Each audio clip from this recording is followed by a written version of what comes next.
Yes, good morning all of you. कैसे हो भाई? हाँ, आप सभी को मेरा प्यार भरा नमस्कार और हमारे इस यूट्यूब चैनल पे आप सभी का हार्दिक स्वागत है। कोरोना टाइम में घर पे बैठ के बोर हो रहे हो, पढ़ाई में मन नहीं लग रहा होगा। कई बच्चे मुझे मैसेज कर रहे हैं, सर पढ़ाई में मन नहीं लगता, कैसे प्रैक्टिस करें, क्या पढ़ें, पढ़ाई हो ही नहीं पा रही है। क्लास में आते थे, पढ़ते थे, आप थकते थे तो मन से पढ़ाई हो जाती थी और पढ़ाई नहीं हो पा रही। तो बच्चों, ये जो टाइम है पढ़ने का टाइम है। इस टाइम पे अपने आप को पॉलिश करने का टाइम है। इस टाइम में जिस बच्चे ने पढ़ाई कर ली, मेहनत कर ली, वो बच्चा ज़रूर रिजल्ट लेके जाएगा। बिकॉज एनडीए के या फिर जैसे भी नेवी का एग्ज़ाम है, आर्मी क्लर्क का एग्ज़ाम है, एयरफोर्स का एग्ज़ाम पोस्टपोन हो गया, तो इनके जो भी बच्चे हैं मुझसे डेली कहीं ना कहीं डाउट्स पूछते हैं, मुझसे सीट्स मंगवाते हैं, नोट्स मंगवाते हैं। सर इस टॉपिक की सीट भेजो, क्वेश्चन लगाने हैं हमने। तो पहले उनको मैं क्वेश्चन भेजता हूँ, बाद में उनको मैं आंसर की भेजता हूँ। जब वो सॉल्व कर लेते हैं, मुझसे आंसर की मांगते हैं तब। तो कई बच्चे हैं टच में ऐसे जो आज भी मेहनत कर रहे हैं। कई बच्चों तो ऐसे ही करते हैं, सर राम राम कैसे हो, बढ़िया हो, ऐसे वैसे हालचाल कुछ नहीं है। लेकिन कई बच्चे डाउट्स पूछते हैं, उनको मैं डाउट्स बताता हूँ, है ना, व्हाट्सएप पे, या बच्चे जो टेलीग्राम पे जुड़े हैं उनको। तो अपनी मेहनत कंटिन्यू करते रहो। इस टाइम पे जो बच्चा फ़ायदा उठा लेगा, पढ़ लेगा, बेटा उसका सिलेक्शन निश्चित है, कोई रोक नहीं सकता।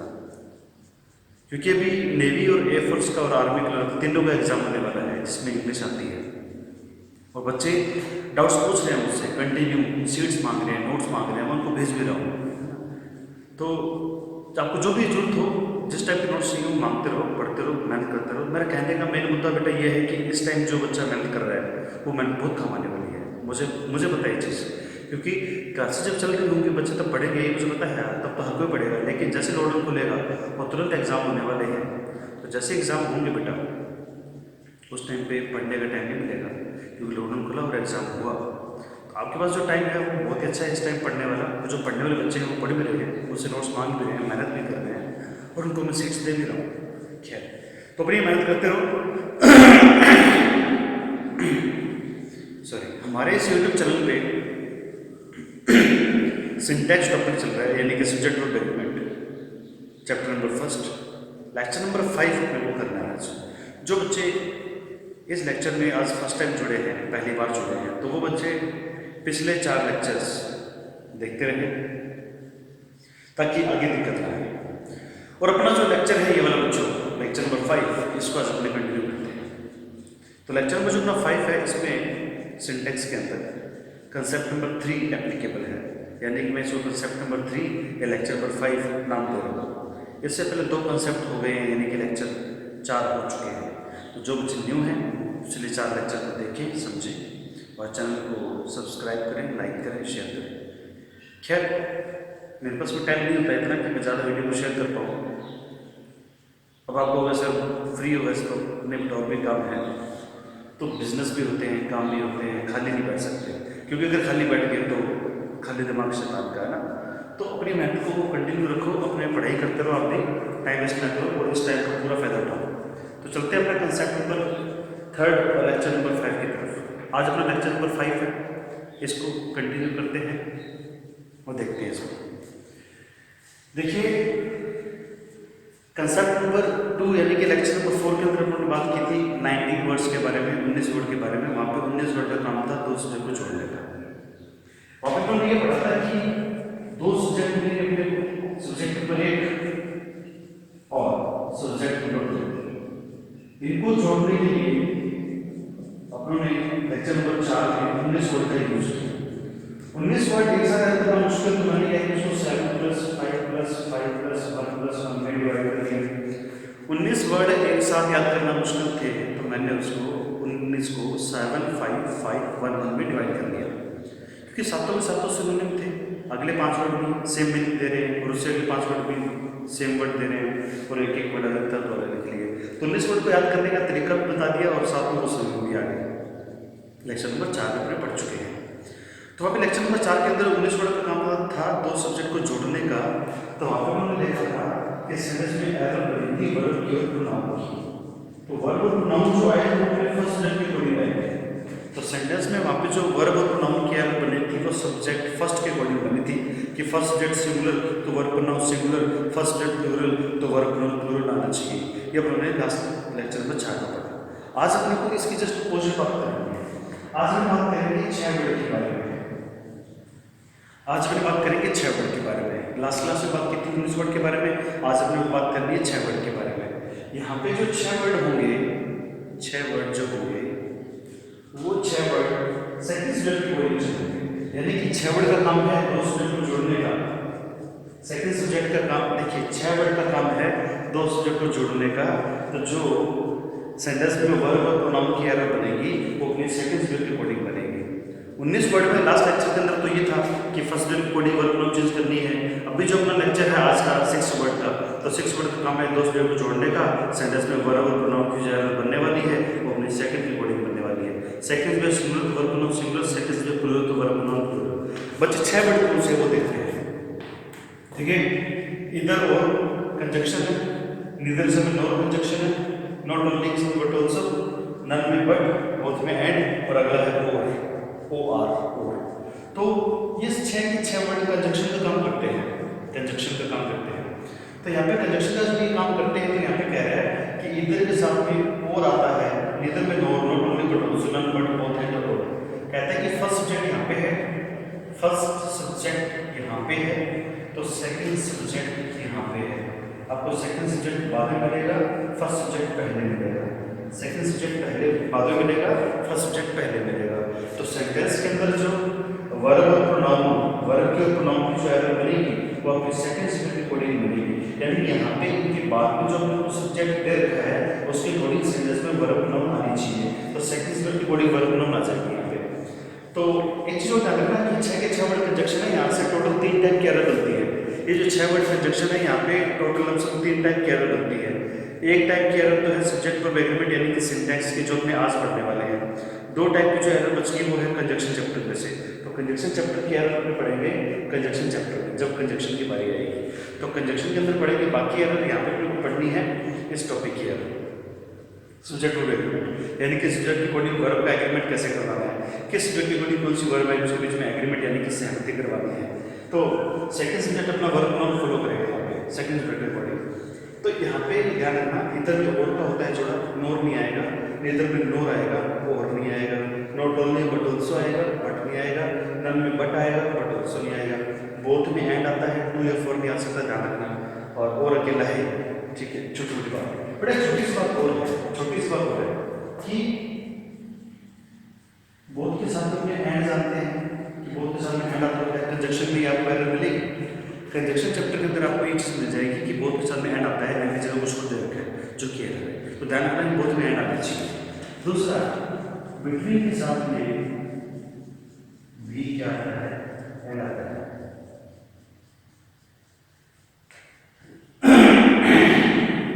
और तीसरा, फ्रॉम के साथ में टू आता है। फिक्स चीजें हैं कुछ, बिटवीन सब में एंड आता है, फ्रॉम के साथ में टू आता है। जैसे मान लो मेरी क्लास में, ऑफलाइन क्लास में कोई लेक्चर है मेरा 1 घंटे का, जैसे मान लो वो लेक्चर 11 से 12 है, किसी ऑफलाइन क्लास के अंदर लेक्चर 11 से 12 है, तो उसको मैं 2 तरीके से बता सकता हूँ। एक तो मैं लिख सकता हूँ बिटवीन 11 एंड 12, बिटवीन 11 एंड 12 और फ्रॉम 11 टू 12, दोनों बातें सेम है। बिटवीन 11 एंड 12 और फ्रॉम 11 टू 12 दोनों बातें सेम बेटा। तो बिटवीन 11 एंड 12 और फ्रॉम 11 टू 12 दोनों लिख सकते हो। तो ध्यान रखना कि बोथ के साथ में एंड चाहिए, बिटवीन में एंड चाहिए, तो फ्रॉम में टू चाहिए, तो ये चीज़ समझना चाहिए। तो ये आपको कंजक्शन के अंदर मिलती रहेगी, इस टाइप की अगर आपका कंजक्शन चैप्टर के अंदर आपको सेंटेंस दे रखे वहाँ पे चेक कीजिए।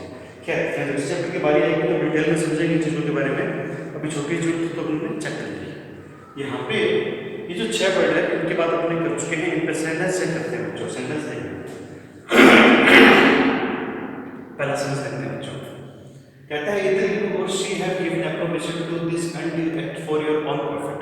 पहला सेंटेंस है इधर यू और she have given approbation to this and act for your own profit. और सेकंड सेंटेंस है neither he nor I is ready to show I card because of his very glorious nature। तीसरा है not only teacher but also students wants tennis court in their school। बच्चों को vocab को याद करने के बहुत सारे तरीके होते हैं, कुछ अच्छे तरीके होते हैं, कुछ शॉर्टकट होते हैं, कुछ ट्रिक्स होती हैं। लेकिन देखो शॉर्टकट ट्रिक्स तो मैं बता नहीं सकता क्योंकि vocab के शॉर्टकट और ट्रिक्स मेरे पास में नहीं है। होती नहीं बेटा। लोगों ने एक टोटके बना रखे हैं लोगों को अट्रैक्ट करने के लिए, यूट्यूब पे फेमस होने के लिए, या जो भी है। खैर मुझे वो फालतू चीज़ों से मतलब नहीं है। वो कैब को याद करने का सबसे बेस्ट तरीका जो बेटा है वो है सेंटेंस के अंदर वो कैब को यूज़ करो।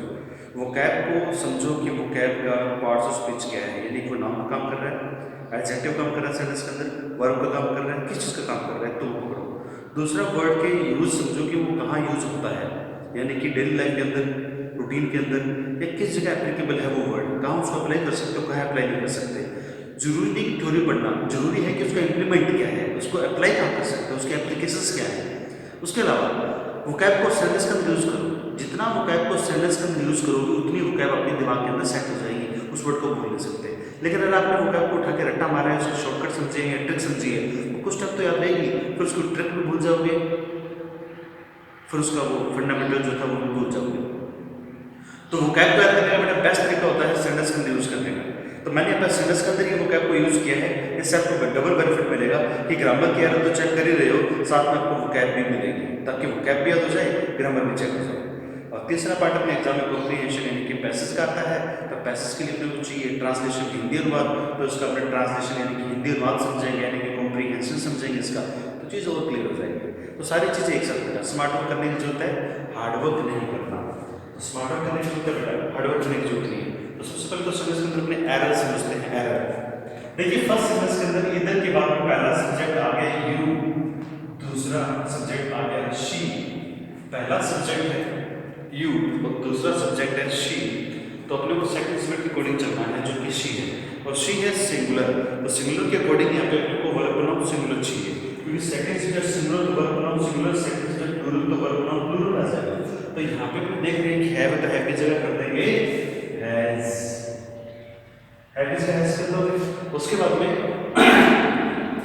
योर, बच्चों योर यू का तो जैसे केस है, बट वो तो फर्स्ट सब्जेक्ट है, अपने को चाहिए शी का, तो शी का होता है हर, सेकंड सब्जेक्ट में चलना है अपने को, तो शी के अकॉर्डिंग यहाँ पे योर की जगह पे हर आना चाहिए था, क्योंकि यू से निकलता है योर, सी से निकलता है हर, अपने को चलना है सेकंड के अकॉर्डिंग, सेकंड से निकलेगा हर, तो यहाँ पे हर आ जाएगा। तो इधर यू और she has given approbation to this undue act for her own profit, तो यहाँ पे सेंटेंस के अंदर ये जो एरर थी वो तो हमने चेक कर ली। अब इसके अंदर वोकैब और चेक कर लेते हैं, वोकैब का मतलब क्या है। बच्चों जब फर्स्ट सेंटेंस है, यहाँ पे फर्स्ट सेंटेंस के अंदर एप्रोबेशन दे रखा है, एप्रोबेशन, एप्रोबेशन का मतलब होता है एल्यूड, एप्रोबेशन का मतलब होता है allude, A double L U D, allude, allude यानी कि अप्रूवल,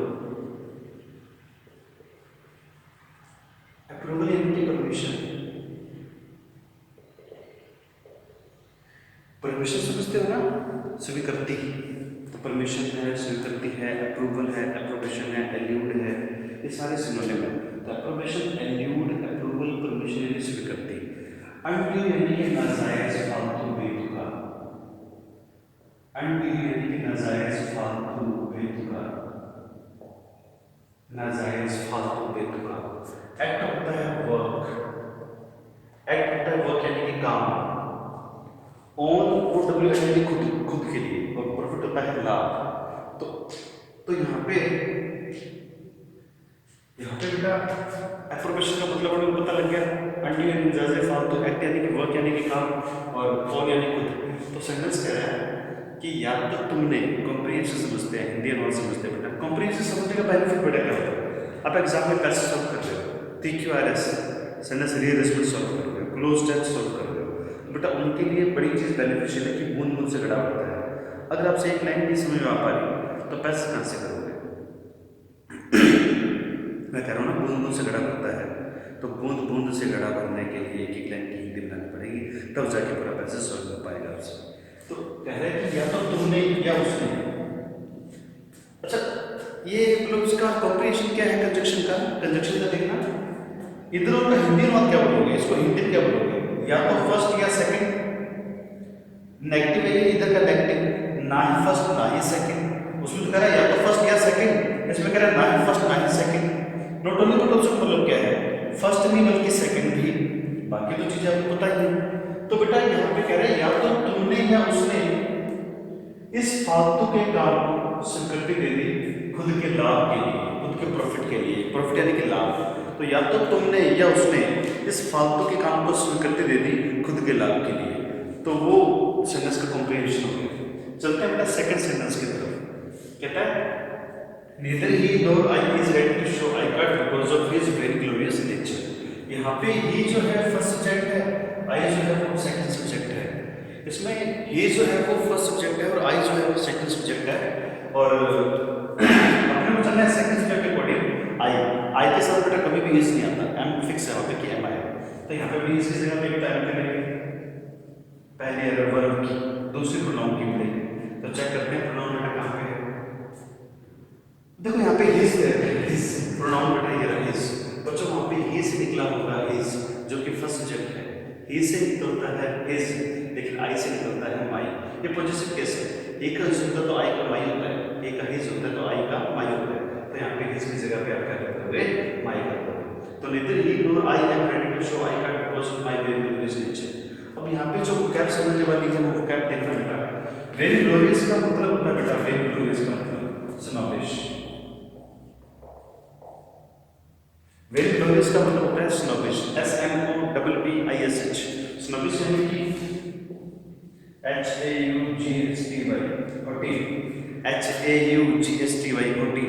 बेटा गरम वाला होटी नहीं है, इसमें चेक कर लेना, वो होट वाला HOT होता है, लेकिन यहाँ पे HAUGSTY होटी। एक इसका सिनोनिम होता है बेटा कंसेंटेड, एक इसका सिनोनिम होता है कंसेंटेड, CONCEITED कंसेंटेड। तो snobbish होटी कंसेंटेड यानी कि प्राउडली घमंडी, प्राउडली यानी कि घमंडी होता है ना, तो घमंडी नेचर, घमंडी आचरण। तो snobbish होटी कंसेंटेड प्राउडली घमंडी। तो इसका कंप्रीहेंशन चेक करते हैं, हिंदी बनाते हैं ताकि बूंद बूंद से अपना कंप्रीहेंशन का गड्ढा भी भर जाए और एग्जाम में पैसे भी सॉल्व होने लग जाए अपने से। तो ना ही वह ना ही मैं आई कार्ड दिखाने के लिए तैयार हूँ, शो दिखाना, आई कार्ड दिखाने के लिए तैयार हूँ क्योंकि मेरा नेचर घमंडी है। तो मेरे घमंडी व्यवहार के कारण, मेरे एटीट्यूड के कारण, मेरे घमंडी नेचर के कारण ना तो वह ना ही मैं आई कार्ड दिखाने को तैयार हूँ। ठीक है, तो ये इसका कंप्रीहेंशन हो गया बेटा। चलते हैं अगले सेंटेंस पे, थर्ड पे। Not only teacher but also students want Spanish spot in their school. तो नॉट ओनली के बाद में पहला सब्जेक्ट है टीचर और दूसरा सब्जेक्ट है स्टूडेंट्स। नॉट ओनली के बाद में पहला सब्जेक्ट है टीचर और दूसरा सब्जेक्ट है स्टूडेंट्स। तो यहाँ पे not only teacher but also students want Spanish spot in their school. अपने को चलना है सेकंड सब्जेक्ट के बॉडी, सेकंड सब्जेक्ट कौन है, स्टूडेंट्स, जो कि प्लूरल है। फर्स्ट लेक्चर के अंदर अपन ने बात की थी सिंटैक्स में कि वर्ब के अंदर एस या ई एस जोड़ोगे तो सिंगुलर बनेगा और नाउन के अंदर एस या ई एस जोड़ोगे तो प्लूरल बनेगा। अब यहाँ पे हम देख पा रहे हैं कि शब्द के अंदर यानी कि नाउन के अंदर एस या ई एस जोड़ा हुआ है जो कि प्लूरल है। वर्ब के अंदर एस या ई एस जोड़ते हैं तो क्या बनती है, सिंगुलर बनती है। अपने को सेकंड सब्जेक्ट लेना है ये वाला जो कि प्लूरल है, तो वर्ब कैसे चाहिए, प्लूरल। और वर्ब के अंदर एस या ई एस हटा दोगे तो वापस प्लूरल हो जाएगी, क्योंकि वर्ब के अंदर एस या ई एस जोड़ते हैं तो सिंगुलर बनती है, एस या एस हटाएंगे तो प्लूरल हो जाएगी। तो यहाँ से एस हटा ताकि वर्ब सही हो पाए। मेरे को वर्ब प्लूरल चाहिए भाई, वर्ब के अंदर ऐसे हटा दो प्लूरल हो जाएगी। दूसरा देर है, देर। अब सेकंड सब्जेक्ट कौन है, देर। बेटा यहाँ पे एरर बन सकती थी अगर हिज होता तो, हिज गलत क्योंकि हिज आता टीचर के लिए, टीचर अकेला है सिंगुलर, लेकिन यहाँ पे स्टूडेंट ज्यादा है तो प्लूरल। तो ही का हिज और स्टूडेंट के लिए दे, तो दे से निकला देर, देर पहले से लिखा हुआ जो किसी के, मगर यहाँ पे हिज होता तो गलत होता, तो यहाँ पे आ जाएगा देर। तो बेटा आज का जो अपना कंसेप्ट था वो ये था कि दो सब्जेक्ट को जोड़ने के लिए 6 कंजक्शन है अपने पास में, इधर और, इधर nor, not only but also none but both and और और। तो इनमें फर्स्ट सब्जेक्ट यहाँ पे आएगा, सेकंड सब्जेक्ट यहाँ पे आएगा। तो अपने को जो सेकंड सब्जेक्ट है उसके अकॉर्डिंग वर्ब और प्रोनाउन की हमें पड़ेगी। तो सेकंड सब्जेक्ट अगर सिंगुलर है तो वर्ब प्रोनाउन सिंगुलर लगा लो, सेकंड सब्जेक्ट प्लूरल है तो वर्ब प्रोनाउन वहाँ पे प्लूरल आ जानी चाहिए। और दूसरी बात बेटा ये कि ये छोटी मोटी एरर कंजक्शन की भी हैं, इनको हमने चेक करते रहेंगे बाद में। ये 6 के 6 वर्ड कंजक्शन होते हैं और इन कंजक्शन से जो एरर बनती हैं 2 टाइप की और बनती हैं, है ना। कंजक्शन से टोटल 3 टाइप की एरर है 6 कंजक्शन से। तो जो 2 टाइप की और है वो कंजक्शन पार्ट की है, तो अपने पढ़ेंगे कंजक्शन के अंदर। अभी जो अपने को पढ़ना था वो सब्जेक्ट वर्ब एग्रीमेंट के अकॉर्डिंग पढ़ना था। तो सब्जेक्ट वर्ब एग्रीमेंट के अकॉर्डिंग यानी कि सिंटैक्स के अकॉर्डिंग हमने जो यहाँ से चाहिए था वो हमने पढ़ लिया। अब बाकी काम आपका है कि आपको प्रैक्टिस करनी है, रिविजन करनी है। जैसे बेटा चैप्टर खत्म हो जाएगा आप 50 क्वेश्चन ऑब्जेक्टिव टाइप 4 ऑप्शन के साथ में ABCD आपको मिल जाएगा, आप उसको सॉल्व कर लोगे। उसके बाद आपको मैं सेम डे आंसर की भी दे दूंगा उसकी, ताकि आप मैच कर लें कि आपके आंसर के अकॉर्डिंग आपने सही किया गलत किया। फिर आपको जो भी डाउट्स आएंगे बेटा वो आपको मैं बता दूंगा कहाँ पूछने हैं। तो वो थोड़ा लेक्चर चलने दो। अब इसके 4-5 लेक्चर और बाकी हैं, 4-5 लेक्चर और हो जाएंगे तो अपना टॉपिक कवर हो पाएगा। तो अपना जो सिंटैक्स का टॉपिक है उसमें टोटल 10-12 लेक्चर होने वाले हैं। अभी अपना 5वां लेक्चर है, आज 5th लेक्चर है। जो बच्चे नए जुड़े हैं वो पुराने लेक्चर चेक कर लें, अपने कॉपी पेन में लिखते रहें, कॉपी पेन लेके आप आराम से अपने नोट्स बनाते रहें और साफ सुथरे नोट्स बनाओ, अपने हिसाब से अच्छे आपको समझ में आने चाहिए। ठीक है बच्चों, थैंक यू सो मच। आज के लिए मिलते हैं अगली क्लास में लेक्चर नंबर 6 के साथ में, कंसेप्ट नंबर 4 के साथ में। तो लेक्चर नंबर 6 और कंसेप्ट नंबर 4 अगली क्लास में होगा। तब तक आपने जो पढ़ लिया है उसको पढ़ो, पुराने लेक्चर को रिवाइज करो, बार बार देखो उनको। कोई डाउट आए बेटा तो पूछते रहना। तो टेलीग्राम चैनल मेरा जो भी है बता दूंगा, मोबाइल नंबर जो है वो भी बता दूंगा बेटा, ताकि आप कॉन्टैक्ट कर पाएँ। और जिन बच्चों को एडमिशन के रिगार्डिंग बात करनी है, भले वो डिफेंस के लिए डे स्कॉलर बैच में आना चाहें, गारंटी बैच में आना चाहें या लॉन्ग टाइम के लिए आना चाहें, जैसा बेटा आपको उचित लगे बेटा, तो वो अपने नंबर दे दूँगा आपको, मैं फिर अपने बात करेंगे उस पर। ठीक है बच्चों, थैंक यू सो मच। आज के लिए मिलते हैं अगली क्लास में।